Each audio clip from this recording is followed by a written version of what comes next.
Hello, everyone, and welcome to another interview, this time with Auron MacIntyre. I hope I'm saying that right. He'll correct me in a minute, but first I'm going to give him an introduction. Yeah, I've been watching Auron's videos for a while now, and I was surprised to find that you were following me on Twitter.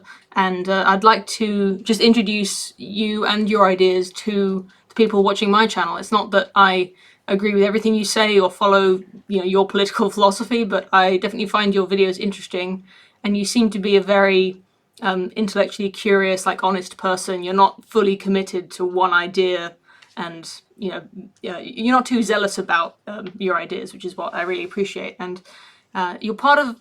Would you think it's fair to say that you're part of the Neo-Reactionary or NRX political movement? Yeah, as much as that is a political movement, I think that's fair. I would say it's less of a political movement and more of a kind of understanding of political theory. Like there aren't neo-reactionary political parties getting ready to run neo-reactionary political candidates. You know what I mean? Sure. Um, it's more of a way of kind of analyzing politics that a number of people have kind of picked up over the years.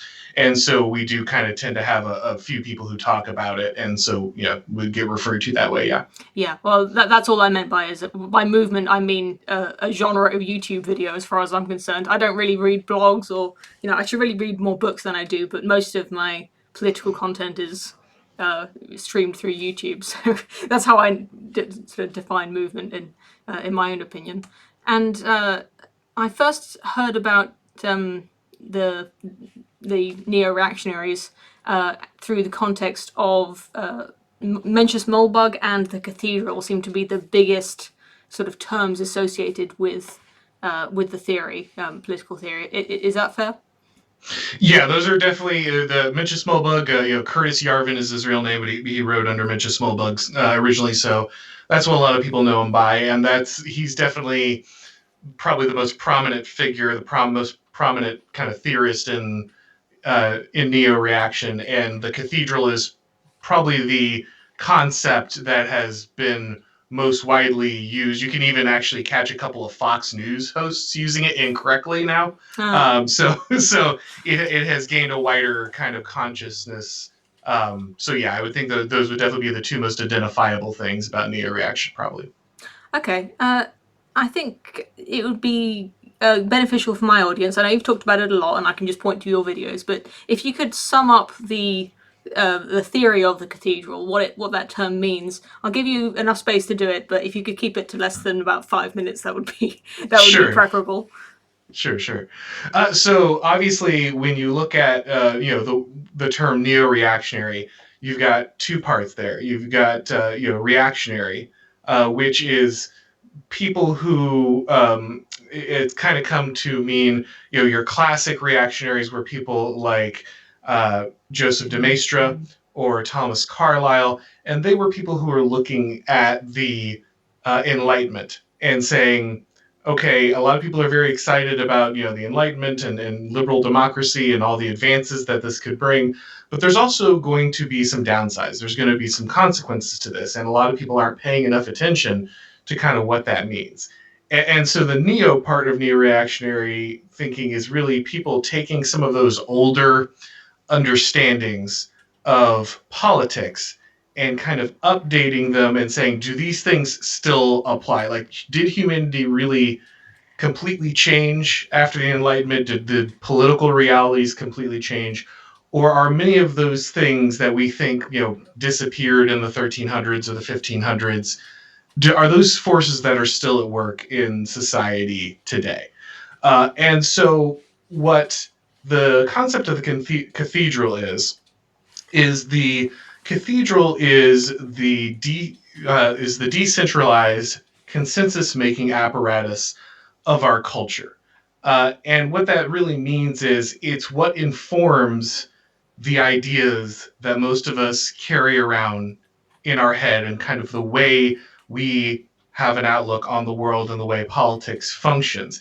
If you were back in the 1500s or the 1300s or whatever, what would have dictated your morality? What would have dictated your understanding between other human beings, how you interacted with them. What would have defined almost all of that? Well, it would have been kind of your church, right? That's what it would have been, that mediating uh, uh, institution that had defined the way people interacted at that time.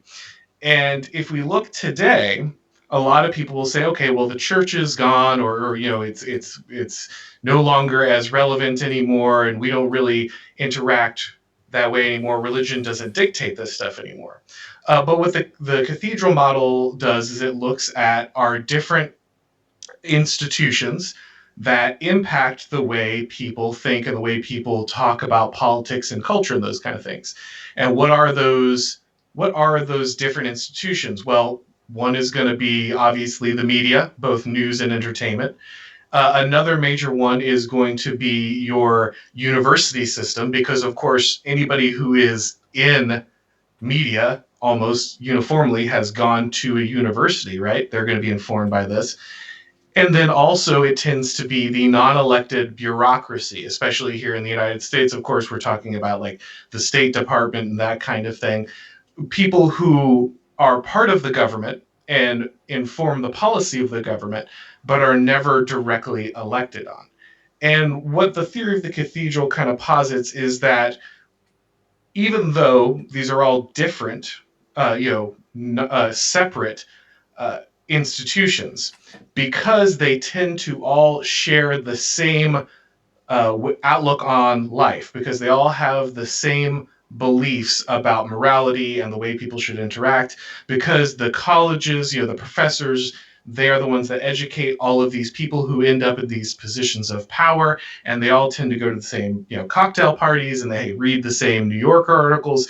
What they really have is their own insular culture. And so if we look at America specifically, but even the world, different countries worldwide, we can see that what we have is a very particular elite culture that is built into these institutions. And what those elites do is they share the same beliefs and the same values, and they end up then distributing those values through these different institutions of media and education, government, down to the people they rule over. And so what we see with the cathedral is really basically a decentralized atheistic theocracy. It's a group of people who don't have one central book, right? One central church that they go to. So it's harder for us to see because it's not the Catholic Church with the Pope, but it still nevertheless creates a cultural consensus. And that cultural consensus is then what informs and guides our political discussion. It's what creates the Overton window in which we all have those kinds of discussions. And that drives the majority of politics in the Western world, in the Anglosphere. Yeah, that's great. Thank you very much. That was very eloquently put. And I wonder if you've read Thomas Sowell's book, Intellectuals and Society, which is a sort of similar theory, but I don't know exactly how it differs from this cathedral theory, if it does. No, Soul has pieces of it, and don't get me wrong. This idea of cultural hegemony by institutions is not unique to Yarvin. He's not the first. Moldbug's not the first person to notice that elites influence culture. In fact, if you look back at many of the older reactionary political scientists and philosophers, guys like James Burnham, guys like Prato, guys like Mosca, they all talk about how elites are the main influencers of culture. And so I think that Soul definitely has a piece of that in his book. I've read a number of Soul books, though I have not completely read that one, so I wouldn't be able to parse every bit. I know he doesn't agree with Yarvin 100% on that. I know it's not the same theory, but there's a Venn diagram there where they overlap, absolutely. Yeah, and I just wanted to clarify, because when I first heard about the cathedral and Moldbug, for some reason, maybe it was just because of the people who were saying it, I was under the impression that it was kind of a conspiracy theory. The difference between a conspiracy and the kind of what you're talking about is the idea that there were people who were sort of meeting in secret who would decide on what the consensus would be, and maliciously perhaps. But the cathedral doesn't require this consensus to be arrived at intentionally, or by groups of people who are manipulating things on purpose. It's just just correct me if I'm wrong, but it's just the outcome that happens when you get a lot of people who agree with each other, who form a kind of echo chamber, and who have a lot of influencing, what you might call soft power, to encourage a certain kind of worldview. Yeah, absolutely, and that's a big thing that makes the cathedral so powerful. So there'd be nothing unique about someone saying like, "Hey, out there, there's some cabal of people running the world," right? Like anybody, a million people have that theory. Like, so there's nothing novel about that. And it's very easy for people to lapse into the use of the phrase "the cathedral." To do that, I have noticed that quite a bit. That the more the cathedral becomes a more mainstream idea, especially on the right, it actually just comes to mean like Illuminati, which is not at all what the cathedral is about. Mm.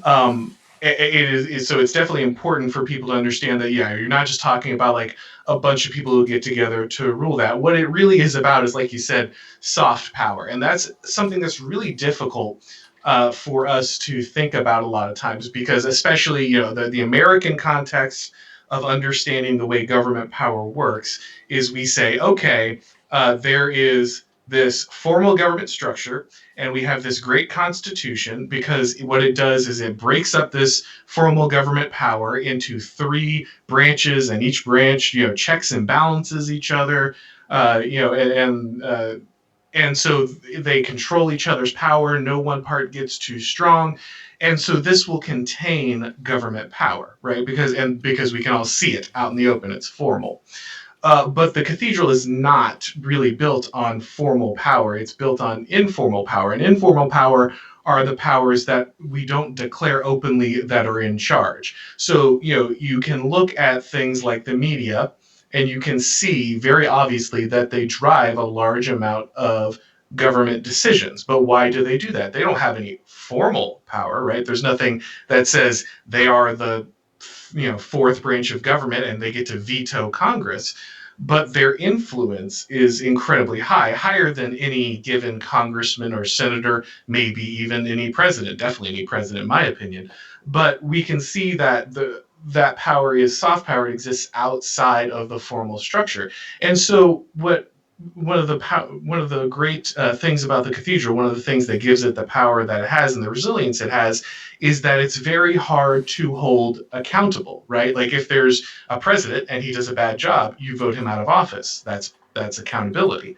But for the cathedral, because it is decentralized, because there is no one person, no pope, no king, no president handing down orders, there's no official flow of power from the cathedral.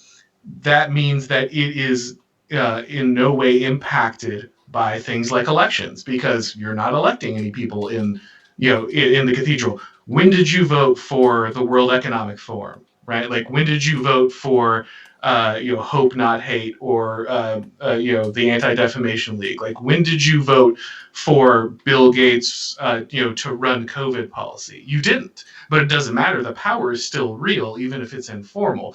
And because there's no central control, there's no place at which you can actually focus accountability, which only makes the power more resilient. Okay, thanks. I've got a difficult question for you, and I hope you don't take this as an accusation. But a lot of what this theory sounds like, it's often, well, I shouldn't say this, but there are perhaps a minority of people who have a very similar theory about how soft power and hard power, and who's really in charge. But it's very much an anti-Semitic kind of theory, where the people who hold this soft power happen to be Jewish. For instance, I mean, it's very much an American phenomenon, I think. But do you have any reaction to that, or any defense of that? Sure, sure. So, first, I don't think it's an American reaction. Actually, funny enough, I see it more in Europe than anything else. But maybe that's just us looking at each other's I pond, guess, I yeah. guess.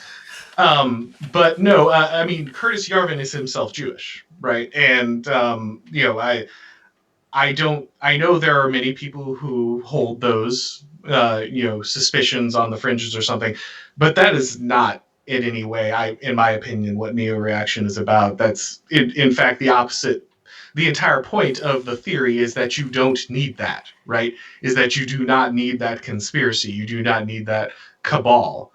Uh, it doesn't mean that there aren't bad actors out there. I guess individuals, George Soros isn't a great guy, but that doesn't. I don't think that indicates a wider, conspiracy, and I don't think that's part of the cathedral theory in itself. Okay, thanks. I just wanted to give you the platform to explicitly. I mean, it's a shame that we have to do this, but I didn't want anyone who's new to this theory to get the wrong idea, as I did. Like I said, when I first heard about the cathedral, it sounded like a kind of like a racist conspiracy theory almost. Just I don't know why I made that association in my head. Uh, Well, that was not because you're great of me. informed too, right? Like, and I'm just saying, like, there's a reason that those archetypes fall into a specific area outside the Overton window. Because if you can lump things together, then people won't actually critically look at them.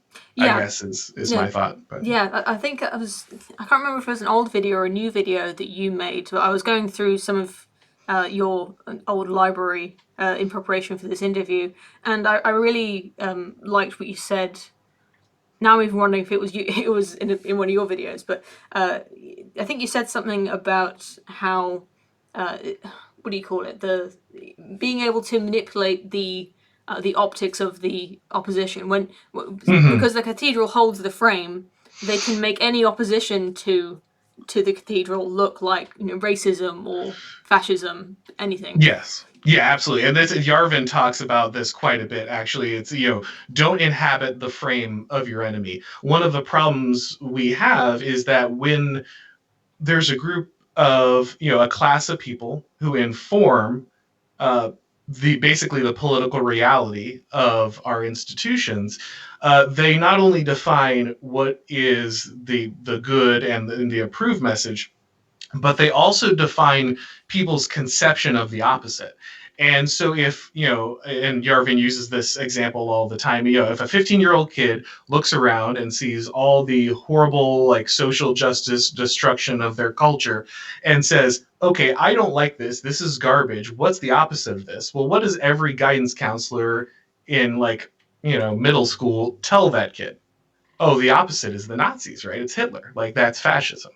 And so what that does is that it's like an anchoring point, right? Like, the only conception that person has of opposition to what is being presented to them is something that is being projected onto them. And this serves a lot of purposes. First, it makes opposition to these ideas almost impossible, but it also means that anyone who does oppose them is basically almost always going to walk into a trap, which turns them into the enemy that the kind of the institutions want, that the cathedral wants, right? They want these people to turn into horrible, anti-Semitic conspiracy theorists. Like, that is the kind of person they're trying to tell everybody is always lurking in the shadows.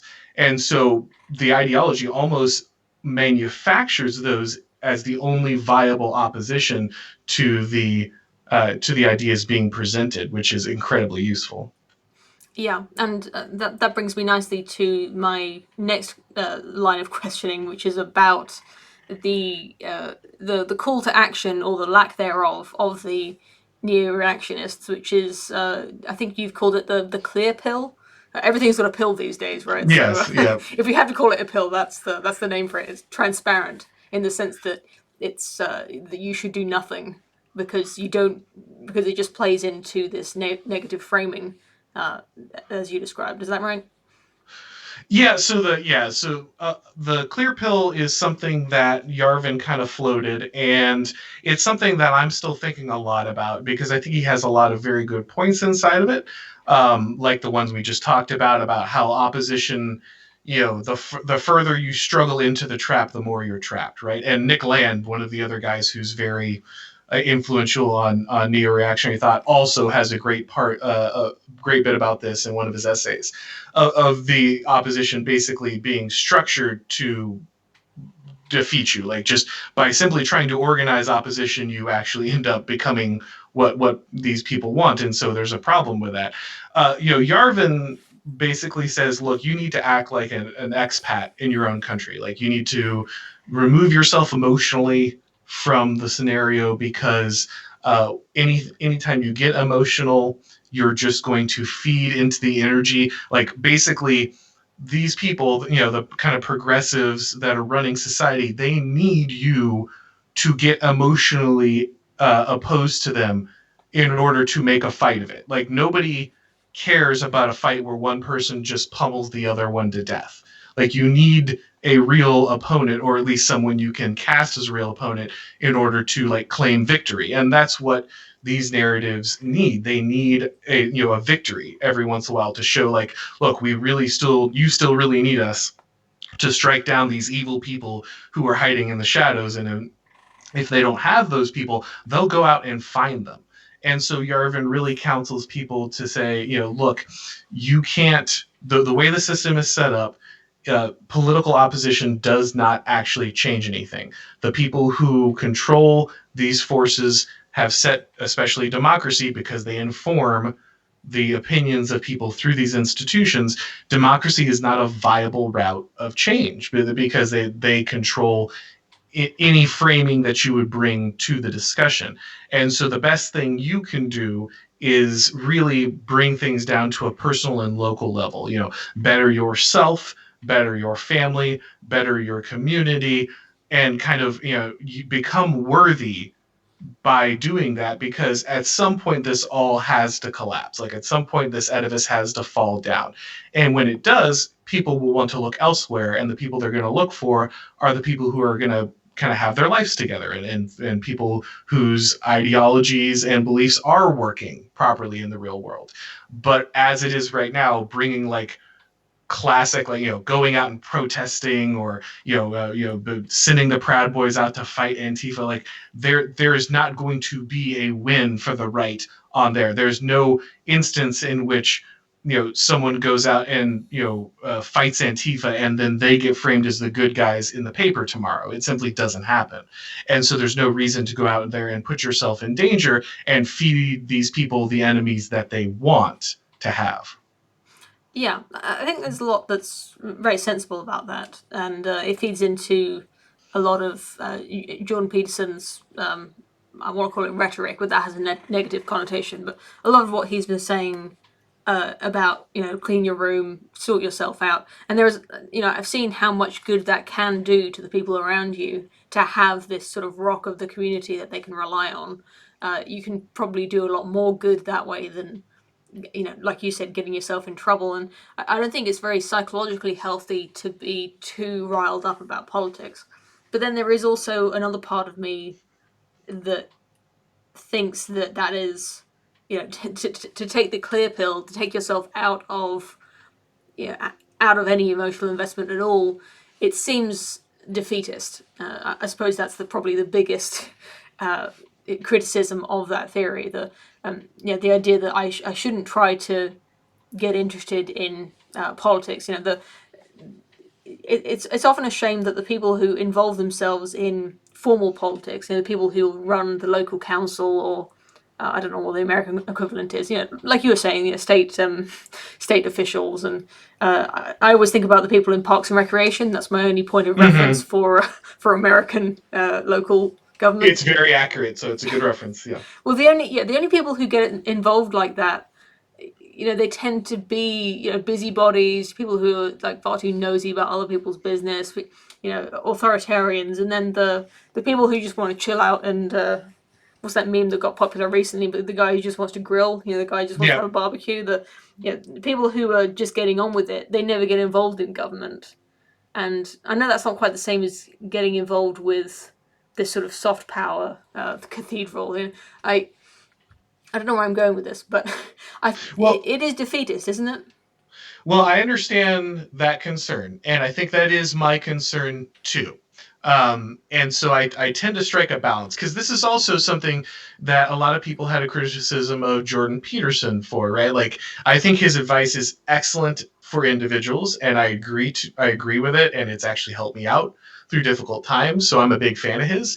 But at the same time, the one problem with Peterson's philosophy is it doesn't address the larger societal issue, right? And he's right to say, like, at some point there's only the main agency you have is just to yourself, and that's where you should focus it, because that's where the majority of influence and positive steps can be taken, and that's absolutely true.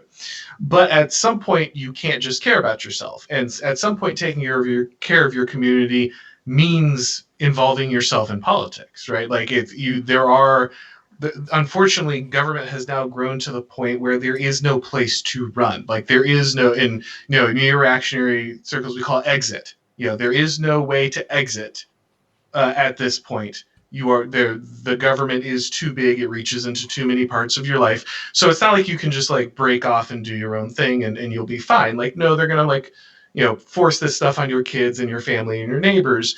And so the just completely, doing your own thing and just bettering yourself and your family doesn't work entirely. So I do understand that concern. I think that maybe the best understanding of it and the one that I think of personally is to understand that the battlefield is not primarily formally political. That the people who are visiting this kind of stuff on you are not really your governments. For instance, lockdowns, and I know that they vary wildly in the United States. Some states barely have them at all, and some states that you can't leave your house at all. And I know the UK has more restrictive ones too. But the lockdowns aren't largely visited on you by the government. Yes, they are the end enforcement mechanism. Like, they are the final people who will go in and force you, to comply with them if you actually break the law. But the vast majority of this is brought to you by the media, right? And in educational institutions, these kind of things. And so the battlefield on this kind of stuff is really far more in those soft power areas. And by growing yourself and growing your influence inside your community, you are more likely to impact those institutions than I think you are to like formally make meaningful changes in direct government. Okay. Well, what do you think about something? Well, you obviously started a YouTube channel, and that's been going well for you. And I wonder how much influence you think a good YouTube channel can have. I mean, obviously, it depends on how many people are viewing it and whether YouTube allows you to, game the algorithm or not. But if say you are successful, maybe you're a Sargon of Akkad, how much does that count as soft power? And are you just becoming the Alex Jones, the fascist that they all want to fight? Do you think Sargon of Akkad's doing the right thing, for instance? Yeah, I know he catches a lot of flack, but I think he's probably doing the most of almost anyone kind of in that sphere. He's not a neo-reactionary, but just anyone kind of in the. I hesitate to even call it right because so many people are so they don't like the term, or they don't see themselves on the right. But people who oppose progressivism maybe Right. is the best way to phrase it. Like, of those people, he probably is doing the most. Not only does he bring a large amount of influence due to his successful YouTube channel, but the most important thing, the thing that I've really liked to see him do recently, is him building formal organizations. The entrance into formal politics didn't go anywhere, but I didn't expect it to. But I think the things that are really meaningful is that he's building these media organizations and expanding the reach and influence of those things kind of into the deeper cultural pattern. And so I think that those are positive steps. Are they 100% aligned with everything I think? No, but that I don't need them to be, right? Like, I think that is a positive step for him to take, and I think that the more of that we see, the better. Now, I don't think that YouTube channels on their own can really do everything we want them to do for the very reasons you said, right? Like, they're not going to let another person become Sargon on YouTube. That's never going to happen again. They'll never let that happen again.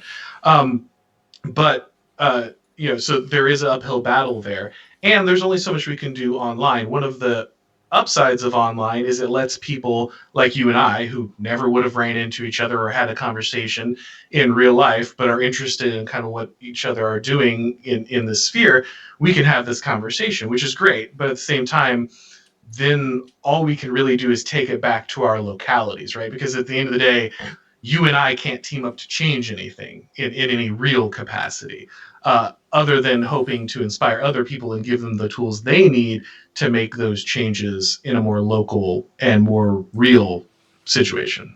Well, that's what we're doing right now, right? Is that we're Right. teaming up and Right. we're spreading the good news, as the Christians would say. Indeed. The thought did occur to me that the opposition to lockdowns, at least in the UK, seems to be pretty pronounced. I think a lot of people are just sick of it. People who were initially supportive are just tired of not seeing their family, and the impact of loneliness and social separation, it does build and it becomes exhausting, I think. And I started to wonder what it would take for everyone to stop doing it, to just see their friends and to meet in public, and there aren't enough policemen to to enforce the rules. But ultimately, it's the what the police can do quite easily is to make sure that the businesses stay closed, the ones that are supposed to be closed. And so I mean that is what it comes down to. It's I don't know if you read or watched Game of Thrones, but it's the riddle that is posed by, I think, Varys, about who holds the power in a room where there's I can't even remember. It's the monarch and the assassin and the head of the religion. Like the merchant, yeah, or The merchant or the pope or whatever. And it's he doesn't pose an actual solution to it, except that whoever the whoever the bodyguard, the guy who's holding the sword, who's going to swing the sword, whoever he listens to, is the one who's really in charge, or maybe he's in charge. And in the modern world, that is often the police. And so they're controlled by the government, but as you say, the government is controlled by the media and the people to some extent. Have I got that about right? Yeah, yeah. So I think what might be useful here is something that you can get from again James Burnham, who's somebody who had a big influence uh, on Curtis Yarvin, on Mencius Mulbug, and his understanding of power. And what he does is he kind of takes and looks at Machiavelli's lions and Machiavelli's foxes, and Machiavelli's famous political theorist wrote The Prince. And one of the things that he talks about is that there are basically two types of people in the ruling class, and one is a lion and one is a fox. And the lions are kind of what we think of when we think of old school traditional leadership, right? They're the monarch. They're the patriotic soldiers who lead into battle and crush the enemy and defend the homeland, and they rule primarily through duty and force. And those are what you see at the beginning of most societies, is they tend to be dominated by lions, because that's what you need to really create a society. You need someone to kind of cut your country out of the land and defend its borders and create order. And that's what you get at the beginning. And then you tend to start to see the rise of the foxes later on in the life of the civilization. And the reason you see foxes rise up is that they tend to be people who are more mentally agile. They're more willing, they're less connected to tradition and religiosity and family, and tend to be more willing to mix and bring in different ideas. And this makes them more and more valuable as the civilization grows, because the civilization starts encountering problems that are less physical and existential, directly, direct threat of violence. And it tends to start facing problems that are more intellectual. And so what happens is you start to see the shift towards the foxes. And it's not to say that one or the other is like the only person who should rule. You do want to see a mixture of foxes and lions.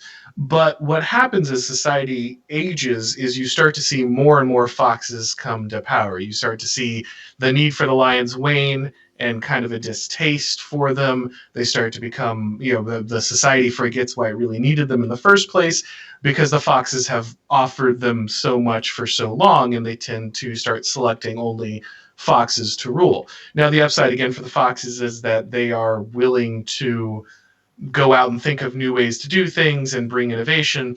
But because they are so disconnected from what it took to build the country originally, they become really uncomfortable with a lot of those things, and especially things like the use of force.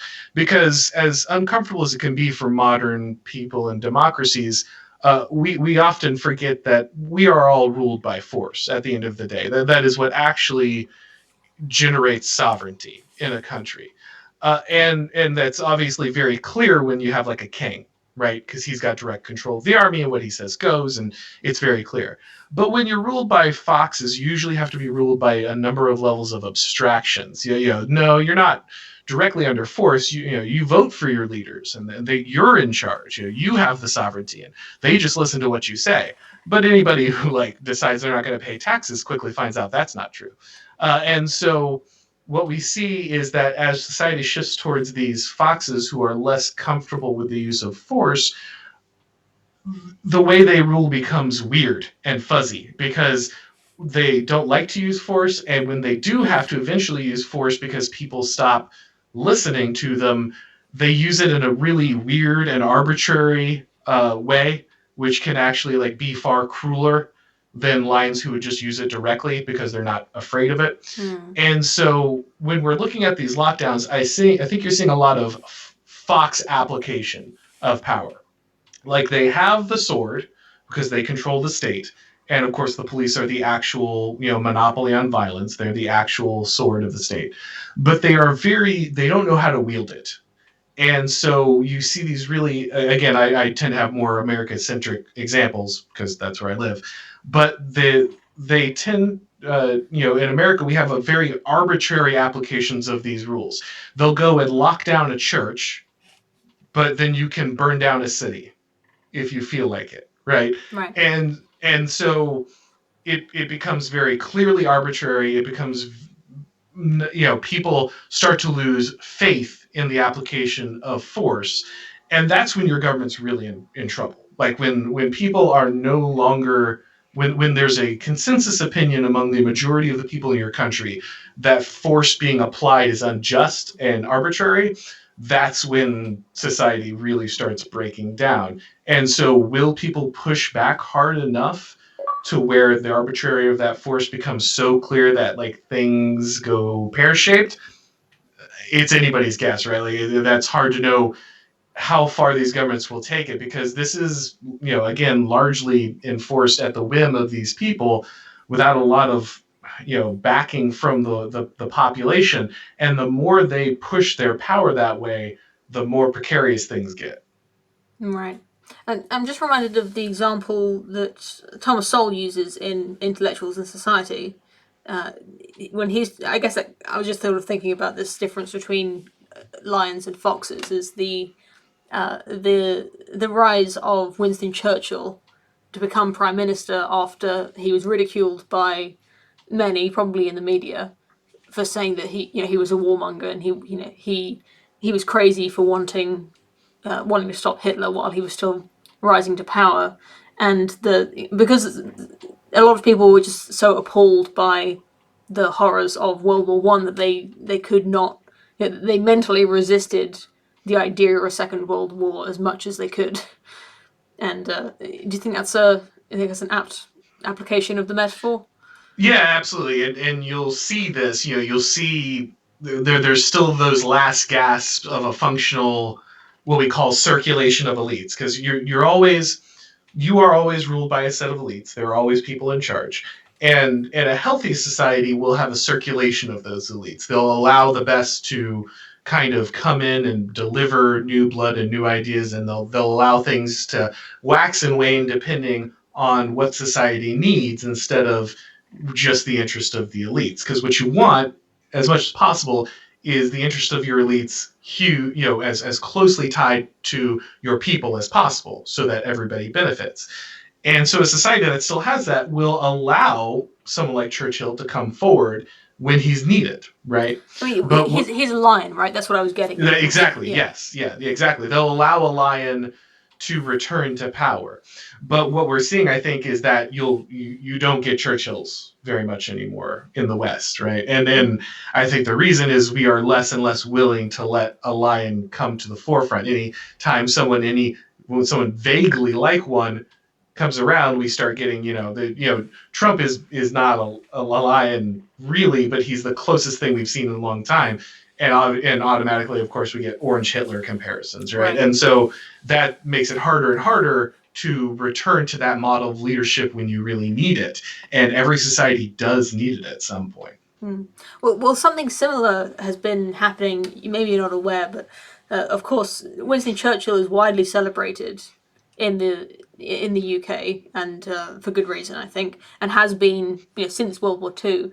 But then recently, we have been seeing more suspicion of his of the extent to which we celebrate him, and now people will slyly, smugly bring up things like the famine in India and blame that on him and accuse him of what is it, genocide in South Africa, and they're trying to make him into a kind of pseudo Orange Hitler, I guess. But I that's one of those things where I wonder if they've just pushed it too hard and whether people will really accept this new way of seeing Winston Churchill and to stop celebrating him. I mean, there is a question of whether it's wise to do this sort of hero worship thing. I mean, in America, correct me if I'm wrong, but George Washington has reached this sort of mythical status where fact is mixed with fiction to make this kind of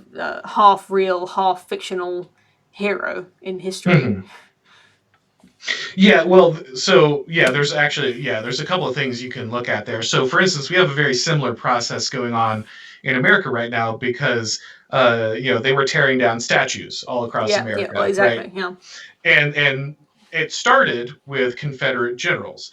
What a lot of people don't understand, if you're not familiar really with the American Civil War and what it meant to people, is while of course most people will focus on the slavery, and understandably so, of the South, there was a long battle between North and South over basically cultural identity. And so when the North ended up winning and reconstituting the United States by reabsorbing the South, one of the reasons that things were able to really hold together is that they were willing to let Southern soldiers have their honor. And that's not uniform. Like there were awful things that happened during the Reconstruction, but because they were allowed to basically still see themselves as part of the American story, it still held together as a country. And now you're seeing, obviously, not just the Confederate statues going down. A lot of people were like, "Oh, well, it was just guys who were fighting for slavery, so that's fine." But now they're tearing down, statues of Abraham Lincoln, the guy who fought the Civil War on the Union side, the president who reunited the United States and was supposed to be the hero of the anti-slavery movement, because of course he wasn't woke enough. Like he said some things about black people that would be unbecoming today, and so he has to go too. And so really what you're seeing is just the decimation of anyone who has any of these traits, right? Like anything left of this. And I think we do need hero worship. I think you absolutely do need that in a society because that's what binds it together. Like, there is no such thing as pure historical fact, right? Like, anybody who's familiar with how history actually gets done knows that a large amount of history has always been kind of, has a foot firmly based in myth. And that's actually healthy for society because what that does is creates kind of a chain of culture that binds your country together. And so when people are trying to destroy the myth of Churchill or the myth of of Lincoln or the myth of Washington, they really are directly coming at the culture that binds your country together. Whether they're correcting every fact or not, it really doesn't matter. That's not, I think, their goal at the end. Like, they're not just looking to get the exact number of correct facts that add up. That was never the goal in the first place. And so if they start changing the backstory to fit their narrative, no one should be surprised.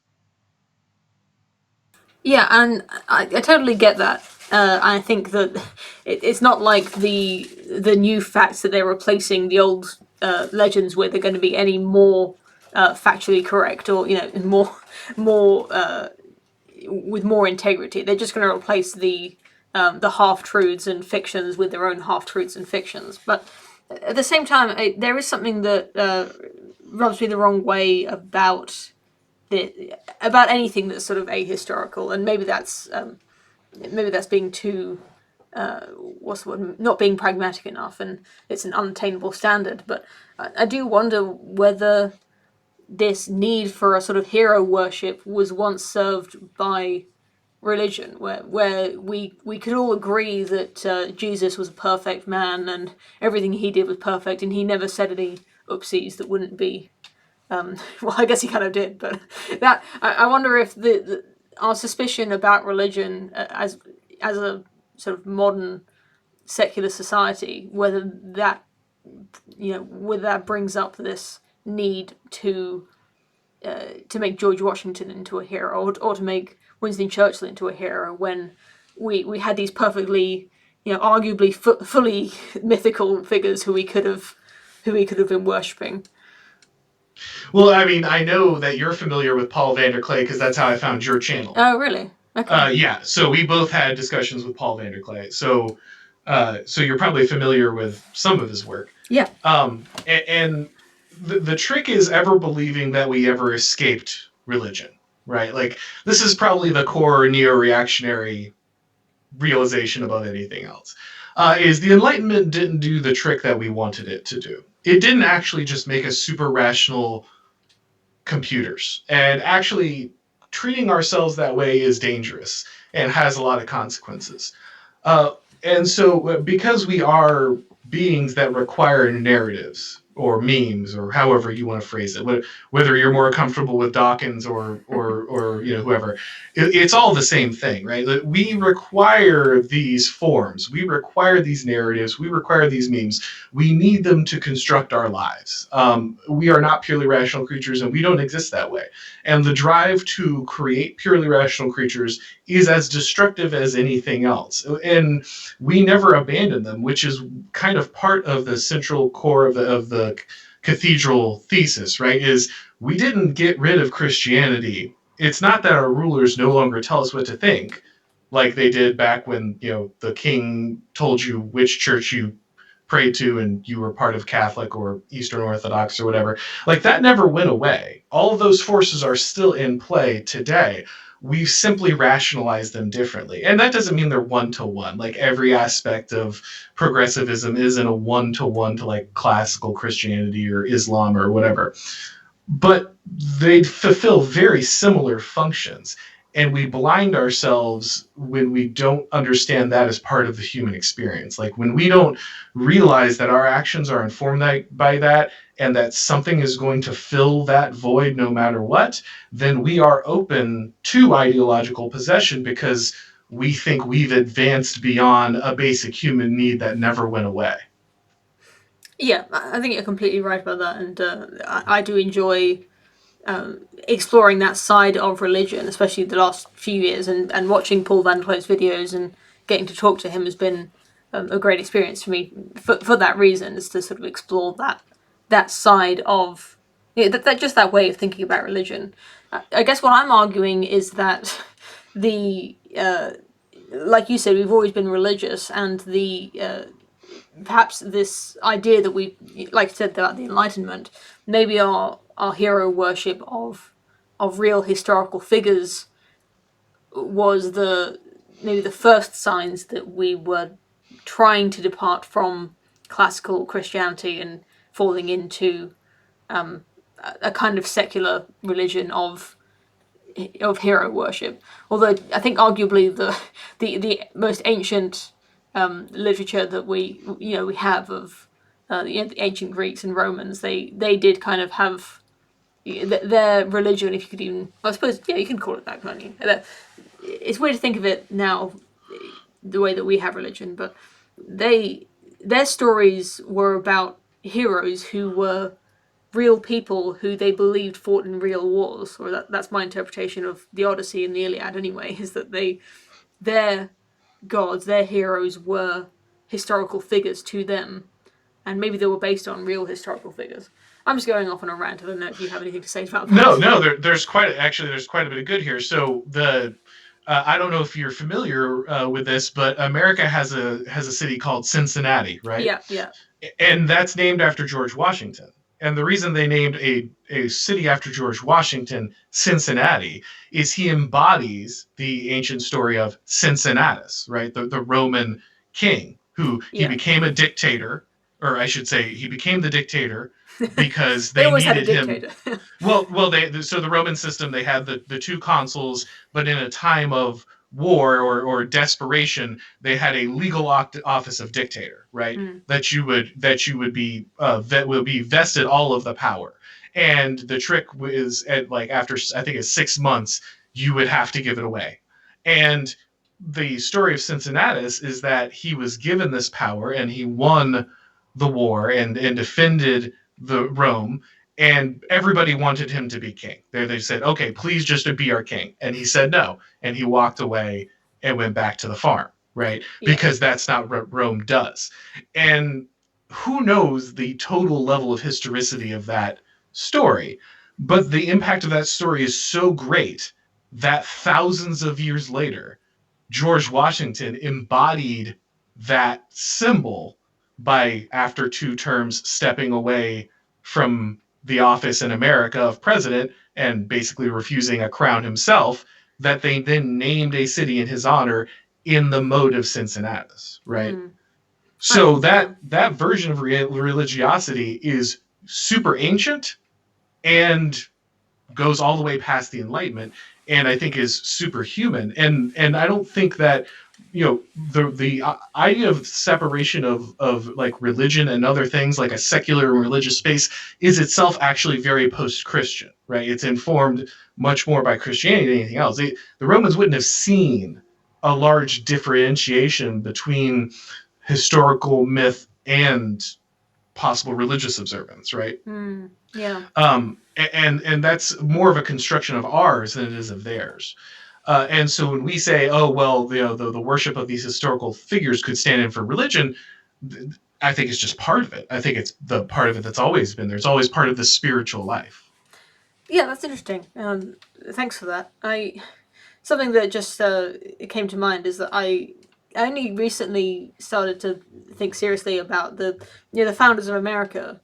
For them, Rome was almost it's as ancient to them as it is to us today, and they had a kind of the same kind of reverence for the classics that for ancient Rome that would be, I don't know what you call it. I just heard someone recently saying that it was that they were LARPing, live action role playing. They were when they created the United States, they were they thought it would be a great lark to try and be Romans and to have this constitution and to try and use their knowledge of ancient civilizations to create the sort of perfect I don't want to say society, but the perfect mode of having government. Although they didn't actually use the Cincinnatus rule, they did have the term rules. I really don't know much about your about your Actually, country. the I'd like to know term more. rules are relatively new. They were added after FDR got 4 terms in a row during World War II.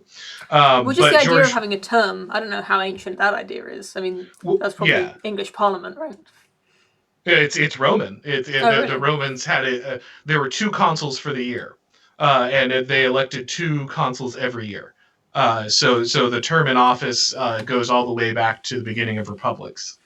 Yeah, every year is an election year for yes. the patricians at least. Yeah. Okay, and And what about you? Are you interested in?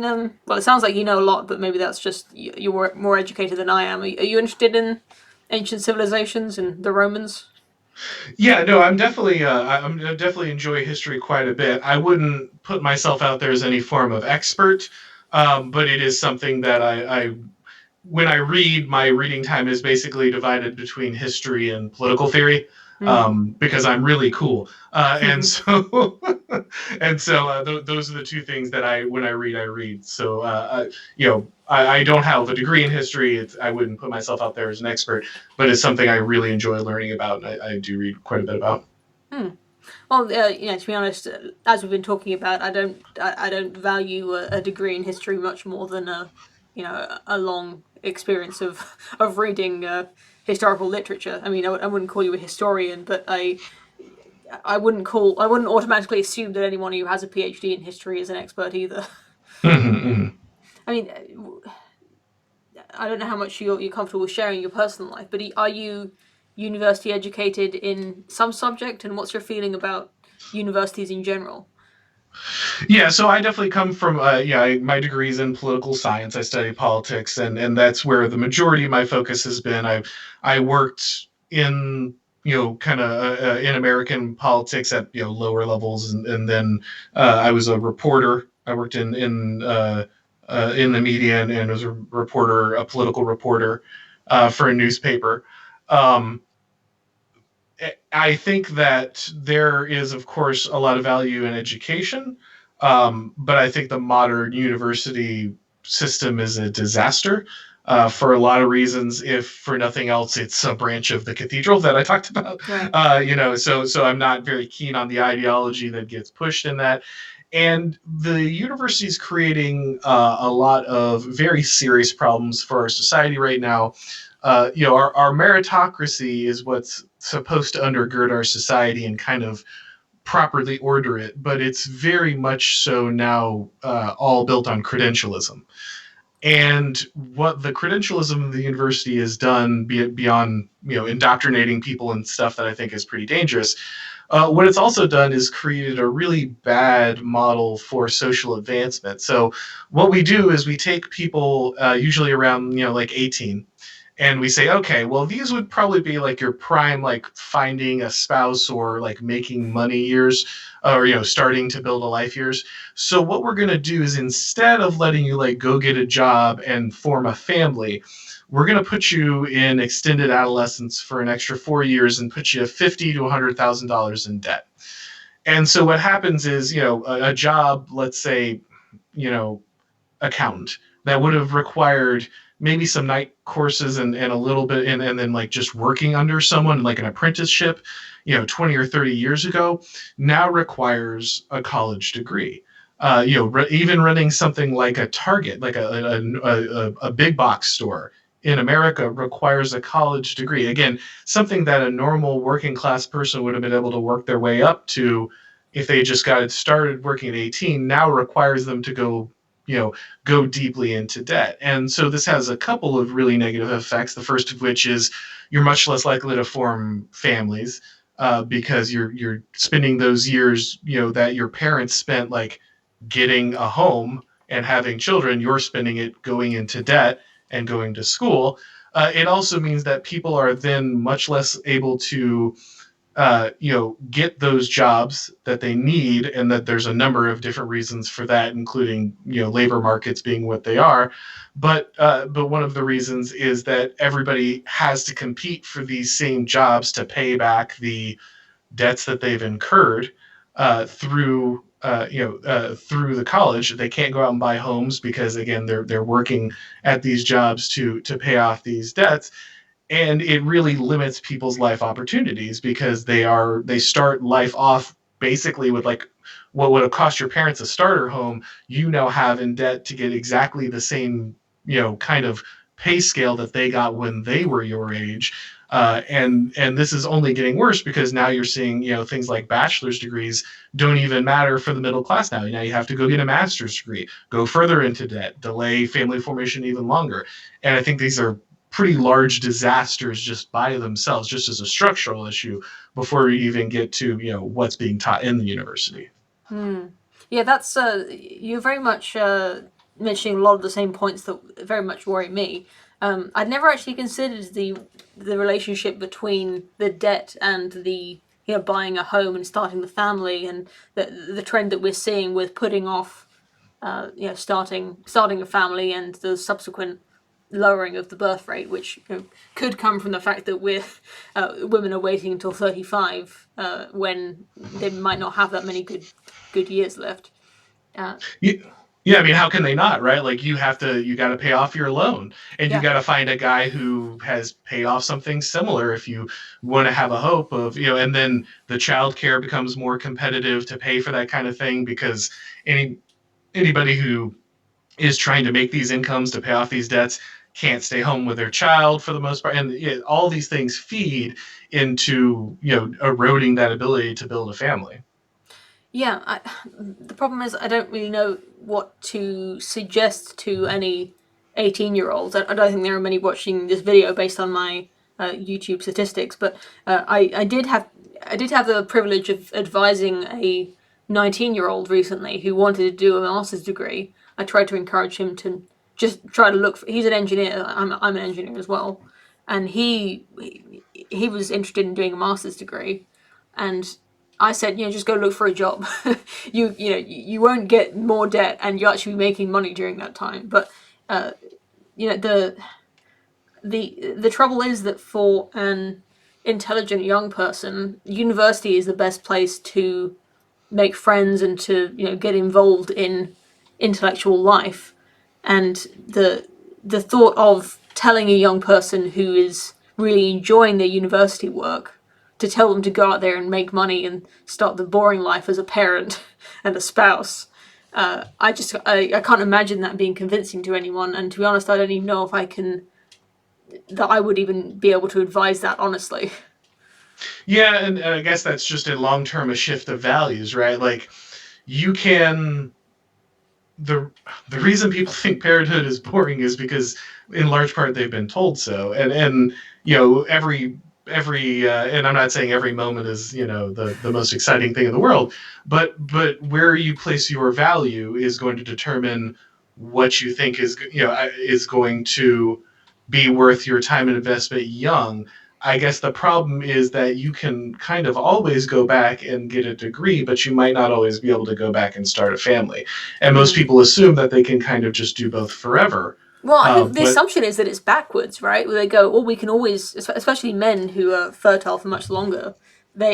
People assume that, oh, I've got forever to have kids, but I need to get an education now so that I can get a good job, right off the bat. They don't want to work in a supermarket for 5 years before they get a degree and get a credentialed job. yeah, and that this does actually hit women harder, like you said, because of the biology involved. And I guess at the end of the day, like you just have to think to yourself, like how fulfilled, how meaningful is my life because I stacked enough doctorates, or I created enough spreadsheets, or I Mm. prepared enough slideshows, right? Yeah. And it's hard to tell people that because you're right that many of the best jobs are behind those walls. And I'm not even telling people don't necessarily go to college, but what I am saying is understand what that means, and understand that there's a larger systemic problem that is forcing you to make these choices, right? And like you shouldn't have to get the degree to get the very basic middle class job. That's not how this should work. You are required to, and that goes back to what we were talking about with kind of the clear pill and just checking out.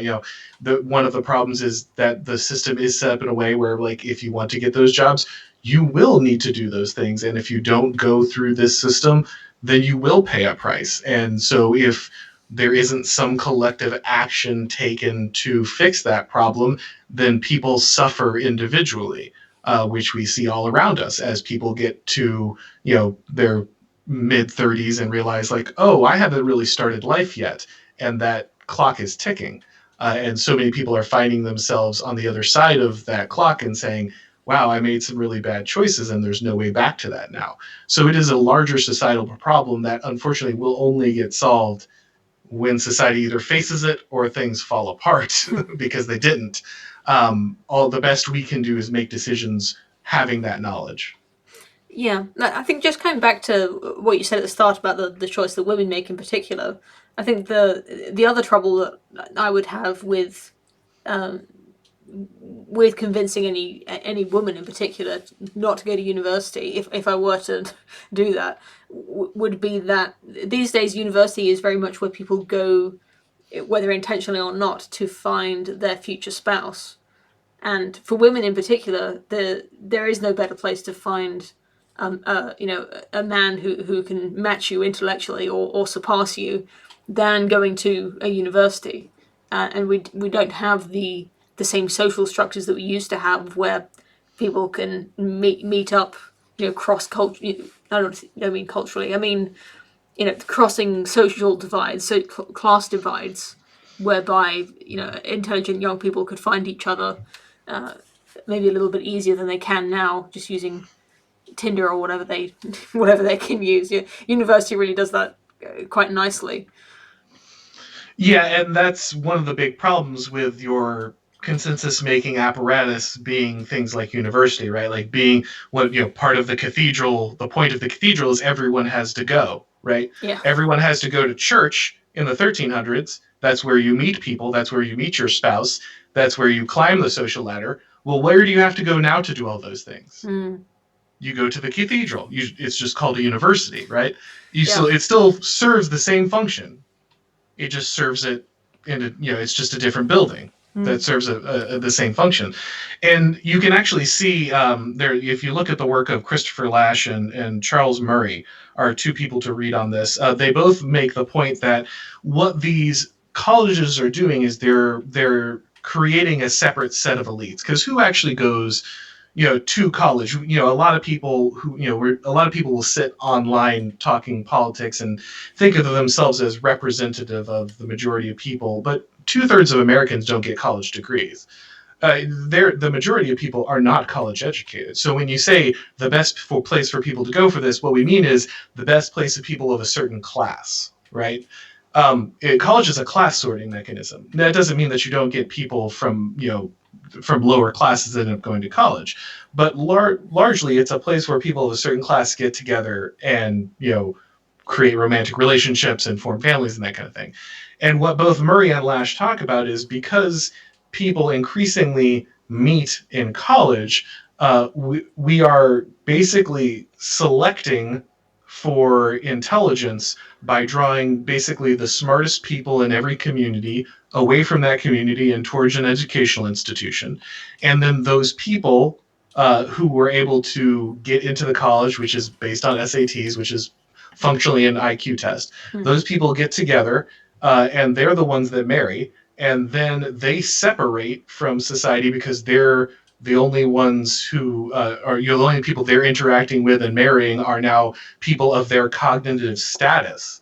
And so, because that's happening increasingly more and more, what we see is an elite culture that is separated out by this educational institution of people who get further pulled away from their communities and instead get pulled into what people often call the professional managerial class.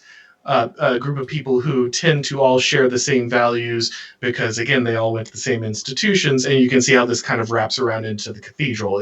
These are all increasingly the people who rule us are people who only went to these things, and the people who have elite jobs, have higher level jobs and higher levels of pay, are the people who went to these things and only married each other because they only interacted with people of that similar class cognitively. And this creates a serious disparity in both the earning potential and connection to kind of the culture of the people, from who's in charge to who actually lives in the country. Coming back to your experience with university, just to quickly go through what it was like for me, I studied engineering, as I've already said. I try not to brag about it too much, but that was very politically neutral, aside from the environmentalist stuff, the technology that we sort of touched on, which could arguably be called political. There was no, as far as I can tell, there was no influence of what we call cathedral consensus ideas. But studying political science, I can imagine it would be very different for you. So I wonder if there's anything you have to say about that experience and whether it was good for you ultimately. Yeah, so I'm a little older, and so I entered college at basically kind of just before the woke stuff hit, which didn't mean that colleges at that time weren't still very left wing. They were like 95% of my professors were very clearly left wing, if not approaching Marxist openly. But back then, I was seen as novel, as kind of I was the one conservative guy in the room people got to argue with. So professors were kind of happy to have me just because someone would actually speak up and bring the other side of the argument. And that didn't mean I never had professors say, hey, that's wrong, or, try to dissuade me from something. But it wasn't the crushing, like, you're never going to make it. You can't get a good grade in my class if you write, an essay with a wrong opinion, that type of thing. But it was definitely, like you said, it's political science class. There's no way you're going to avoid, having those political discussions. And they were certainly far, very much a left wing bias, but it was still more of an attitude of, well, let's have a discussion with you about it than let's crush you out of this, which is what you see more today. But even having a discussion seems like they could have been setting you up to fail almost, even if unintentionally. If it was you against the whole room, including the teacher, and you're just a 21-year-old or whatever, it seems like it would be difficult to hold your own in a situation like that. No, they will, and you'll get beaten. And don't get me wrong, at the end of the day, you're going to start making choices because you're going to say, okay, do I really want to say this? Do I really want to get into this today? Is this really want to go? Because yeah, you are talking to a tenured college professor who's read way more than you and thought about a lot of this way more than you, and so they're going to beat you publicly a number of times.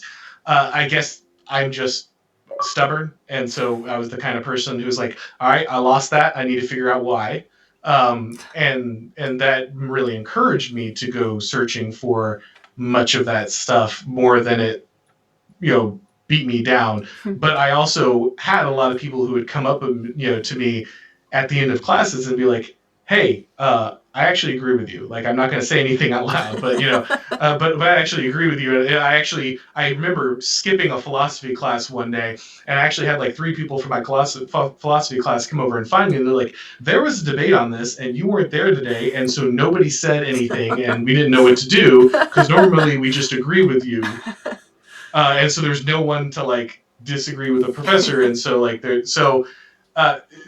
So most people are not going to do that, and I don't think that makes anything special about me. It's just the way I'm wired, But yeah, you can't count on that being the way most people are going to react to that situation. Yeah, because it absolutely. won't be. Yeah. I don't have a strong spirit like that. I've been trying to train myself to be a bit more like that because there is so much. I don't know how much it exists in the US, but here we have the phenomenon of the shy Tory, where people who vote Labour or Green or just more left wing in general, they feel very confident speaking their political opinions in public, and even when they say something that directly contradicts something I believe or that I know to be true, I still don't speak up about it because it's just too awkward. I don't want to get into the conversation, and I'd really like to be.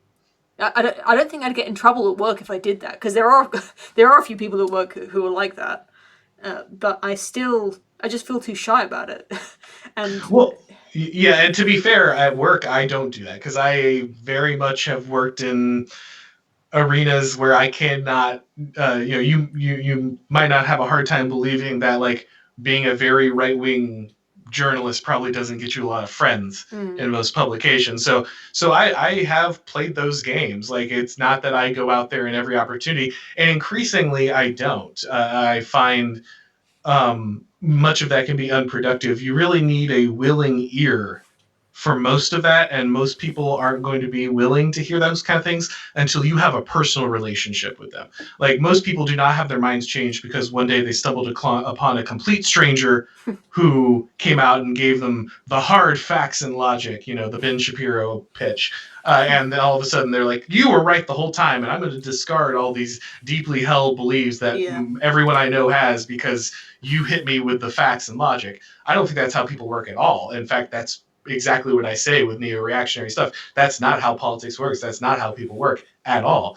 So the only way you really change people's minds is through personal contact for the most part. And so those are the people I usually have those conversations with, not random coworkers who are just going to, not listen, or worse. I have a few things to say about how to change people's minds and persuasion, and it's a topic I've given a lot of thought to, and I've got a lot to say about my own experience of changing my mind about political subjects. But to be honest, I don't even want to get into that because I don't think changing people's minds is necessarily the best approach, even just to think about it that way. I'm more concerned with the sort of the humiliation of it, just it wears you down not being true to yourself, not nodding along with something that you shouldn't nod along with. And it goes for politics, and I think it goes for, a lot of things. If a bunch of people are bad-mouthing one of your friends, but there's more of them and you don't want to stand up for them, then it's, it's demoralizing. And I guess that's part of why I'd like to be more assertive. And just to bring up an example, I posted it on Twitter when my boss, who I'm quite friendly with, and he probably would have a conversation with me, but he randomly during a conversation asserted that Donald Trump believes that the Earth is 6,000 years old, and he said it with a bit of a smile, so I don't know if he sincerely believed that or if he was just saying it as a joke or what, but I know that's not true. Although, to be honest, I didn't know for certain that Trump doesn't think that, but I'm pretty sure he doesn't think that, or that he's not on record saying that. But what do you say? I mean, he's just making a dumb joke, and then if I go, well, actually, Snopes said that the PolitiFact said that that's not true. It's like I've just randomly diverted the conversation away from whatever we were talking about down this tangent that this guy brought up, and it's easier just to nod along. But I think about that moment for the rest of the day because it's embarrassing. Yeah, well, the thing to understand there is what he's actually doing is just calling Trump a heretic, right? Like, it's not an actual critique of Trump's reason. And this is a trap a lot of people fall into. Like, I hear this from people all the time. Like, Trump is anti-science. Well, what does that even mean? Like, do you think he doesn't think like gravity exists? Like, he doesn't believe in magnetism? Like, what do you mean by that? And usually it just means he doesn't adhere to the cultural status markers I find valuable, right? Like, I have a very particular set of beliefs about what makes somebody worthy, and because he doesn't conform to them, he must not agree with anything that I agree with. So he doesn't like science, TM. And this is why you see progressives cling to things like science denial, so fervently, is what they're really just doing is yelling heretic at people. Like, you don't believe in the gospel, and so therefore you should be shunned. Now, it doesn't enter into their brains at any point that the party of science, the people of science, can't tell the difference between a man and a woman, something that, people 4,000 years ago could do just fine. You find too complex to understand, but you believe in science. But none of that matters, because that's not really what it's about. It's a team marker. It's not an actual critique of someone's position. Yeah, I think you're right about that, and you used a lot of language there that's very enlightening. Puts a name to these phenomena in a useful way. Phenomena, excuse me, and I guess these vague criticisms, these vague labels like anti-science, I completely agree with you on that. But there is something that's far more irritating to me, at least, about like specific factual claims that just aren't true. And I think there's a good reason why the term fake news is taken off, where it's just there are people make these claims usually for political reasons that they just heard someone else say. They heard someone else say that Trump is the young Earth creationist, and it fit with their picture of what Trump is because he's anti-science or whatever. So then they'll just say it, and they don't care if it's true or not. They won't look up whether he said it. It just makes sense. He would say something like that, so I'll just say it. And it's true. And I've been that person in the past. I don't do it anymore, or I try not to. But that's what really bugs me, is that the actual specific factual claims that are just fake news. Somebody down the line, either maliciously or just out of negligence, said something that was false, and then it just became news. You know what I mean? Yeah, and actually, do you mind if we wrap up after I answer this? Because Absolutely. my Yeah. wife needs to come. Yeah. But yeah, let me answer that, and then we can talk after. But I just need to Sure. not be recording. She's got to do things in the background. All right. But yes, to answer that, what you're saying there. So here's the thing about fake news. What we have with fake news is a breakdown again of our consensus making apparatus. And the problem is that, like, if we can't trust our news sources and we can't trust our universities and our educational systems because we believe they have ulterior motives that are not in our interest, then our basic frame of discussion breaks down because we are our institutions. We all make reference to them. How do I know what's happening in the UK? Because the news tells me, right? Like, I'm not going to the UK. I don't know. Like, I might talk to you. I might talk to my buddy who was there a few months ago, but that's only because I happen to have a few connections. For the most part, the vast majority of people are going to have no clue what's happening. And you look at a country like America, we're a continent-wide country. If you live on the East Coast, what do you know about California? What do you know about Seattle? You only know what's on the news, right? So if the informational apparatus that delivers those things to you is corrupted, then it breaks down almost all conversations because they stop being about discussing what's happening in a factual sense, and they basically just become doubting each other's sources, right? Well, I saw on MSNBC that there was a riot and Black Lives Matter and Antifa were burning down buildings. Well, I saw that the Proud Boys were marching through the streets and they were the ones agitating everybody. What really happened? Who knows? Were any of us there? No, right? So we're increasingly, because our consensus making apparatus is broken, we are then required to simply rely on alternatives, and there's no way for us to have those conversations where, like, we can actually have a agreed set of facts that will allow us to solve that problem.